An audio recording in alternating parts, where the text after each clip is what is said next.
Hi friends, Living Fit with Laura on this beautiful, beautiful day. I want to talk to you more about moving forward after loss. Not how do we not crumble? How do we move forward after traumatic loss? One step at a time, one moment at a time, by focusing on the sanctity of life. We cannot embrace this day if we are focused on yesterday. We cannot embrace this day if we are focused on what we see as loss. We say each day, "This is the day my Lord has made. I will rejoice and be glad." How do we move forward? With a decision to see life as sacred. We move forward because we have made the decision to see life as sacred. I could focus on my losses. I could be a mess right now. Both my grown sons are away at college, so that is a loss to me. They no longer live at home, so I'm an empty nester. My mother passed away, and then I got laid off from my job, a job that I loved. My cat was hit by a car. Listen, I see each opportunity, each day, as 24 hours of opportunity. It is only when I think about my losses in a negative light that I get down and depressed. We must keep looking at the sun. We must keep looking to today and move forward. What can I do today? For those of my friends with depression, we do 2 tasks per day. I'm not going to give you 5 or 10 things to do. For those of my friends that want to lose weight and get in shape, myself included, 1 day at a time, 1 meal at a time.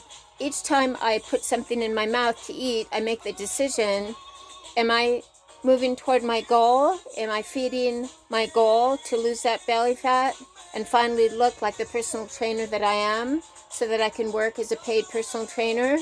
Or am I making an excuse to stay fat? Each day we have multiple choices, decisions to make of how we will move forward. Will we have a pity party picnic for one?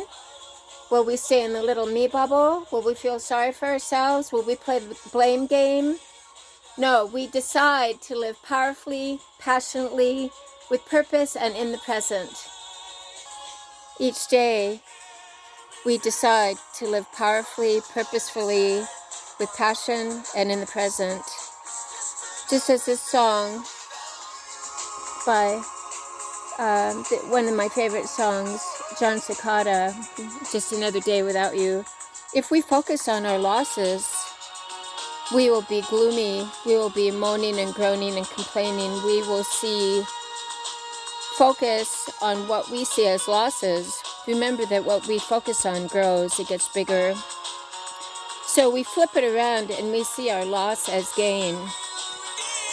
Our losses are as gain because they give us a chance to move forward, more sane, more stable, and more strong. We move forward with more compassion for other people. When we feel betrayed, I had a job layoff after my supervisor openly praised my work. I was laid off, let go from my job, and given 5 minutes to clear my desk and treated like a common criminal. There was definitely a Jekyll Hyde with the manager and my supervisor. But listen, I do not take responsibility for their behavior. I do not take responsibility for their behavior because that is on them. I do not play the blame game. I choose not to play the blame game. Instead, I choose to reflect back on all the good I did for the company. The very day I was let go, I was problem solving, preventing 10 work orders worth $10,000 each. That's $100,000 from being sent back by the customer. I have no regrets with my work ethic. I have no regrets at all with how I worked. We choose not to take responsibility for another person because we will never know the mind of another person. We are not people pleasers. We love and forgive, remembering that we are all human. I am very disappointed because I had a good relationship with my supervisor, but I'm not going to take responsibility for his decision to become two-faced in the meeting, not saying a word after openly praising my work and telling me I had a secure job. We will never know the mind of another person, so we don't take responsibility for other people. It is not my job to take responsibility. It is also not my job to judge. The observations that I made when I was let go from a job I loved was that the manager and supervisor were Jekyll Hyde. The manager had claimed to care about everyone as a family, and he had been going to, management had been going to these communication workshops 4 hours each week. They care about people. It's all about open communication. So listen, Jesus was not afraid to speak the truth. Jesus got angry. We are not wimps or doormats. Christ Jesus got angry at the two-faced hypocrisy and lying behavior of the Pharisees and scribes, who only cared about money and pretended to care about people by praying in public, only concerned about getting the attention. They did not love the Savior. They loved themselves. So I was not hesitant to speak my observations.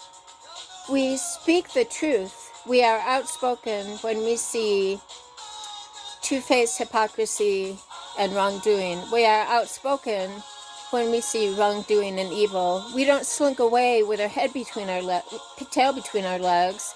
We are not ashamed, my friends, to speak the truth when we see blatant two-faced hypocrisy, and that is exactly what I did, and I do not regret it. I do not regret stating in the meeting in which I was let go that I observed blatant two-faced hypocrisy in the behavior of not giving me any feedback, warning, or explanation when I lost my job. I also declared that their two-faced hypocritical behavior is what large corporations in Seattle do, and that they would do very well to fit in there. I'm not ashamed of stating that because it is the truth. I was let go without warning, without cause, after doing exceptional work and solving major problems that day.